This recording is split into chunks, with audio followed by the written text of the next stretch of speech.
what's good, queens and kings? Welcome to part 29 of Yakuza Like a Dragon with your boy Chill Gamer Benny.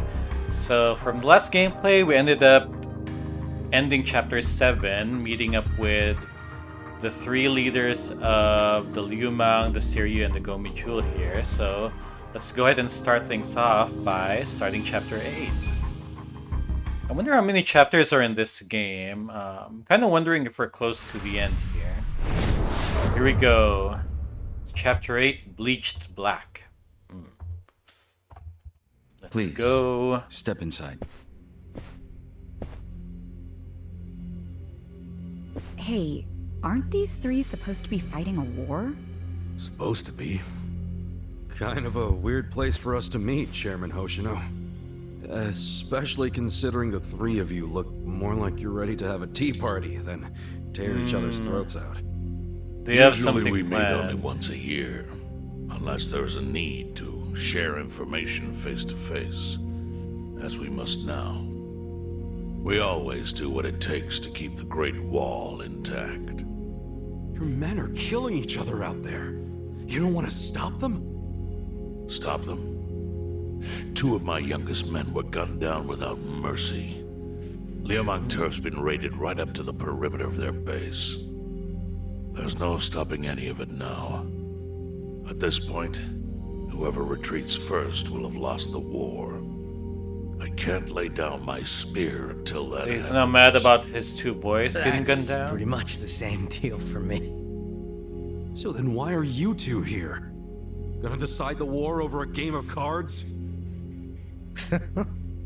Not the worst idea.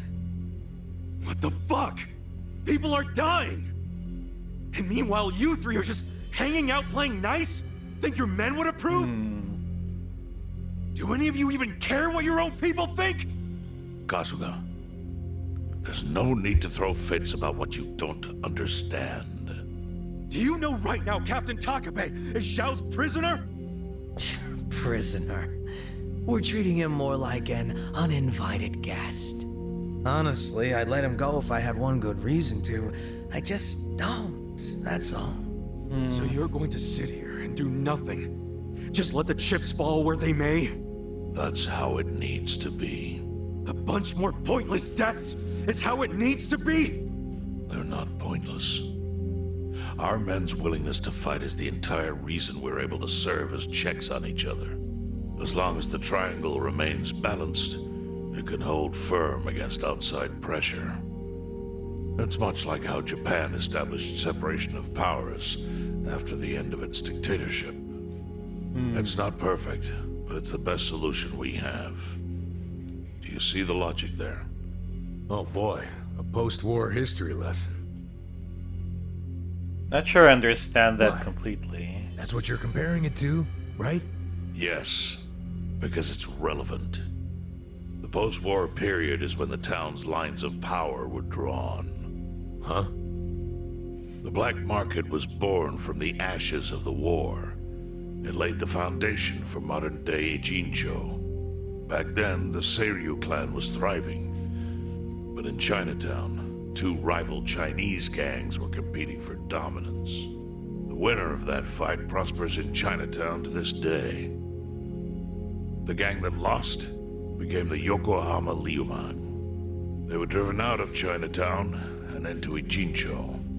But the Seiryu clan wasn't about to take that kind of invasion lying down. For a time, the gutters practically ran with Liu Mang and Seiryu blood. Man, you're gonna lecture until the bell rings, Professor? You want to understand what's going on? Then you need the history, you smartass. Ooh, there it is. If you want to understand the fake money, that is. The Seiryu clan knows about that? Yes. All the fake money printed by the Komi Jewel goes through me. But doesn't that mean the Seiryu clan is the real puppet master behind all this? How do you figure that? Mabuchi started forging Chinese yuan, sure. But only because of the counterfeit yen. I think I'm starting to figure all this out. The Liu Mang brings in the paper. The Komi Jewel prints the bills. But then, the Seiryu clan keeps all the profit? Wait, are you all in this together? Kasuga-kun, calm down. You're jumping He to might conclusions. be, Because I'm pissed off right now. First I'm kidnapped, accused of being a Seiryu Yakuza, then blamed for being the spark that ignites a war, nearly killed over Nanba's thing. Now I'm here with the Ijing Three, who, by the way, don't even give a shit about the war. Tell me, why should I calm down? He's got a point. And you with your damn Seiryu clan, you're the one getting the most out of this. No, because we're not the final destination of the fake yen. That will be Yutaka Ogikubo's pocket. who's that? Yutaka Ogikubo. I saw his name in an article. He's some big shot in the Citizens Liberal Party. That's from All Nanba's three of computer. you are working together to support him politically? Why? Suddenly my history lesson seems relevant, doesn't it? Fine, get on with it. Ogikubo is the man who proposed making fake money in Ijincho. This was 60 years ago.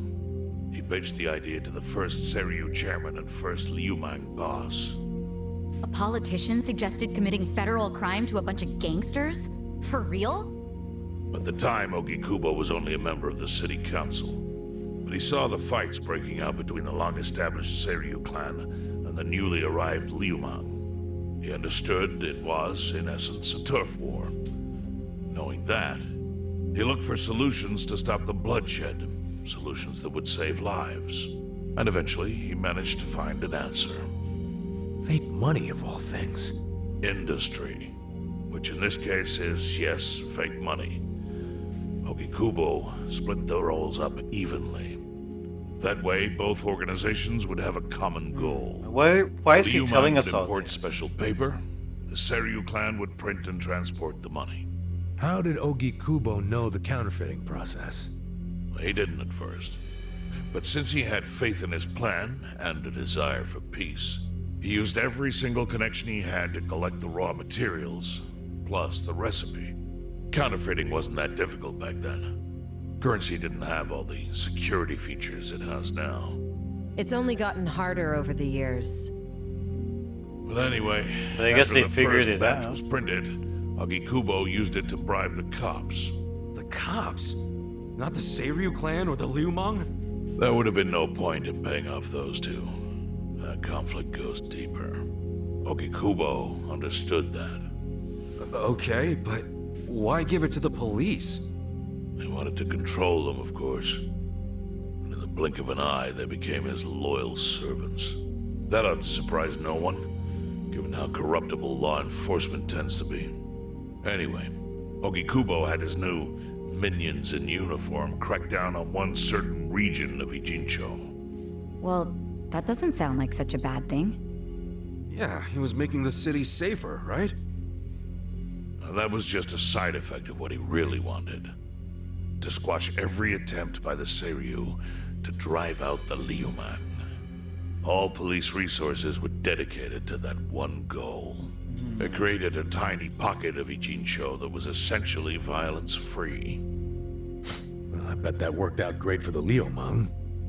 Oh, and you're the sharp one, I take it. Yes. That zone became the Liumang's home. So there it was. A place controlled by a criminal organization, but with low crime. The first gray zone. And the Seiryu clan just accepted that. Why would they give up their territory and all its income streams like that? Because they were getting continuous payouts from the counterfeiting operation. And that wasn't the only thing. Anytime one of us did something that normally would have landed us in hot water, Ogikubo would contain it.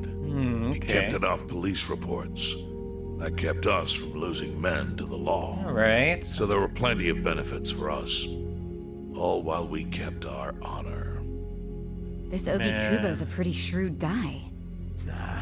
The political He just used corruption some old is tricks every politician pretty knows. deep in this, yeah. Perhaps. But do you understand now how we benefit from him? Yeah, I get it. And my people reap those benefits also. In the 80s, the Komi Jewel was saved by the Ijincho Gray Zone. How? Our parent organization was the Jingon Mafia, which formed decades ago in Korea. Even only a few years ago, he was a body double for their leader. But every time the Jingon Mafia got crushed, some of its people would drift to Ijincho. My mother was one of those. I was young when she brought me here. Ijincho was a breath of fresh air after living so long under their ridiculous code. More and more people heard about the relief we found here, so more came. I But see. then our safety was threatened by something else.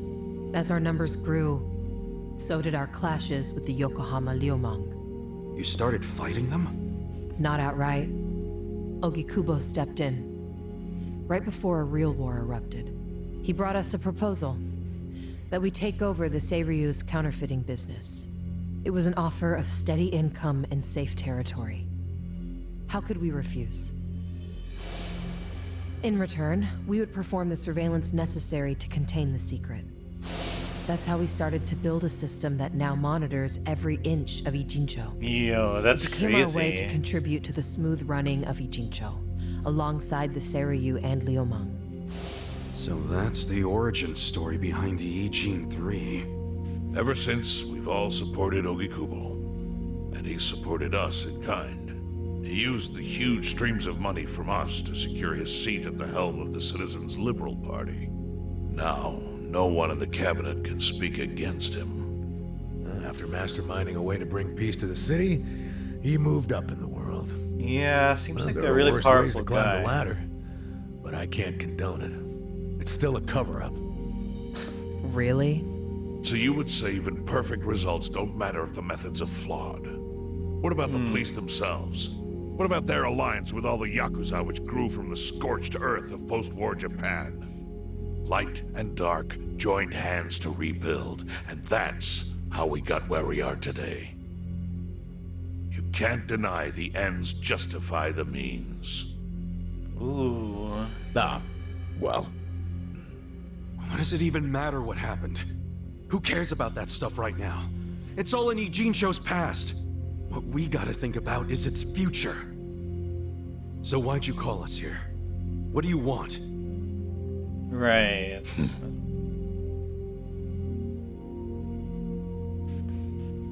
Your friend Nanba-kun, during his search for his brother, spied on us and invaded our privacy.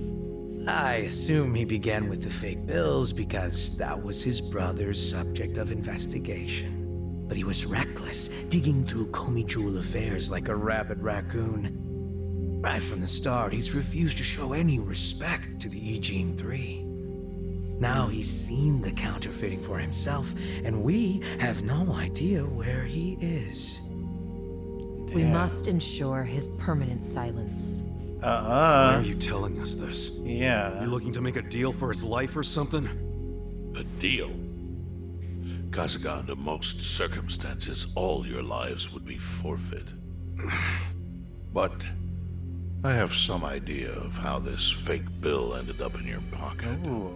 What? Huh? You do? Out of respect for this person, I will look the other way. Huh. But who the hell was it? If you really want to know, you'll have to bring Nanba to me. Personally. No, Can't do that to man. Nanba-chan. He could be bluffing Sure is too. tempting. Kasugo, But I'll pass. Nothing I need to know so bad that I'd sell out a Ooh. friend. So we done here? You do realize, if word gets out about the counterfeiting, the Great Wall will crumble. And that means the end of the Gray Zone. Yeah, that would suck. For you. Look, the Great Wall keeps the peace with less than honorable means, sure. But it provides a safe haven for desperate souls with nowhere left to turn. Yeah, man, I get all that.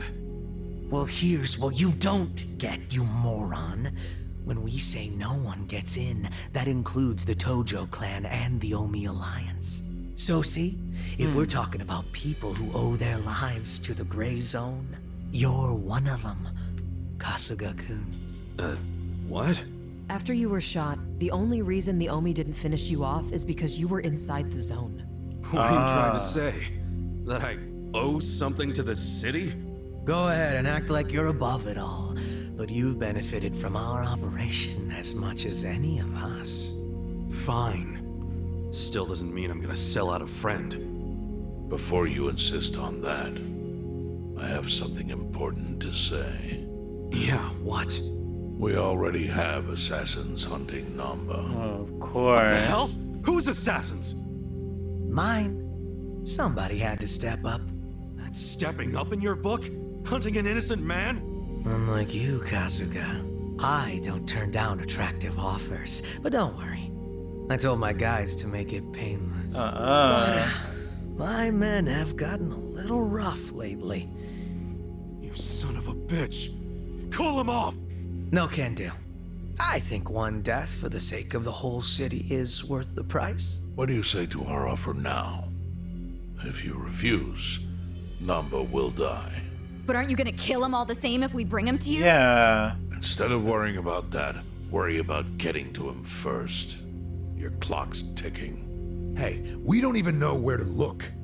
I may have an idea. Well, there you go. So, Kasuga, What? given all Okay. this, what will you do? I mean, guess I'm rescuing Nanba from your stupid assassins. But the guy knows where he is? Or at least has an idea?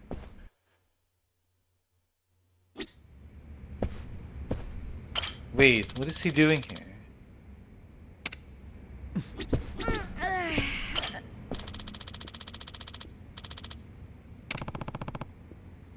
No.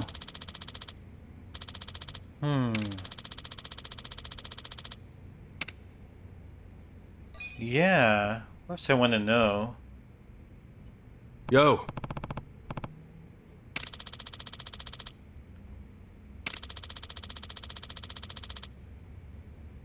Oh, they have all those cameras. Yeah.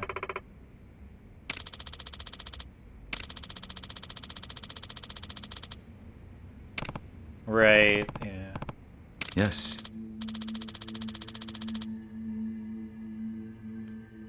Huh.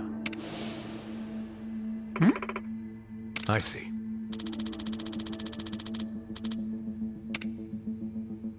Wait, why?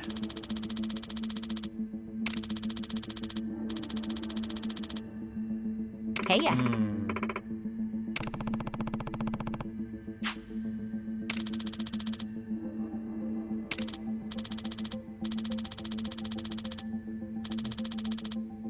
Yeah. Our best bet is to find him first, and then to see what we can do from there. Yo.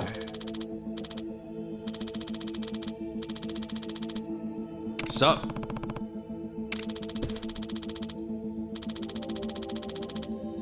But I mean, wouldn't they remember him? Because we did, like, kind of kick their ass, but...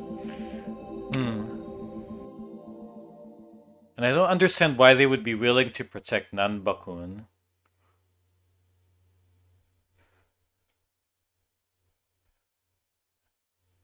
But... Wait...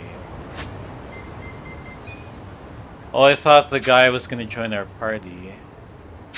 Okay. Let's see where we're supposed to go. Okay, another unexplored area of the map. But you know what, guys? Before we move on, since I haven't been able to do any side quests recently, we'll end the gameplay here, and I'm gonna do that so we can actually power up our characters here. So a little bit of a shorter gameplay, but that's okay because like some of them have been pretty long anyways. But thank you guys for watching. Hope to see you guys in the next episode. Till then, take care. Bye.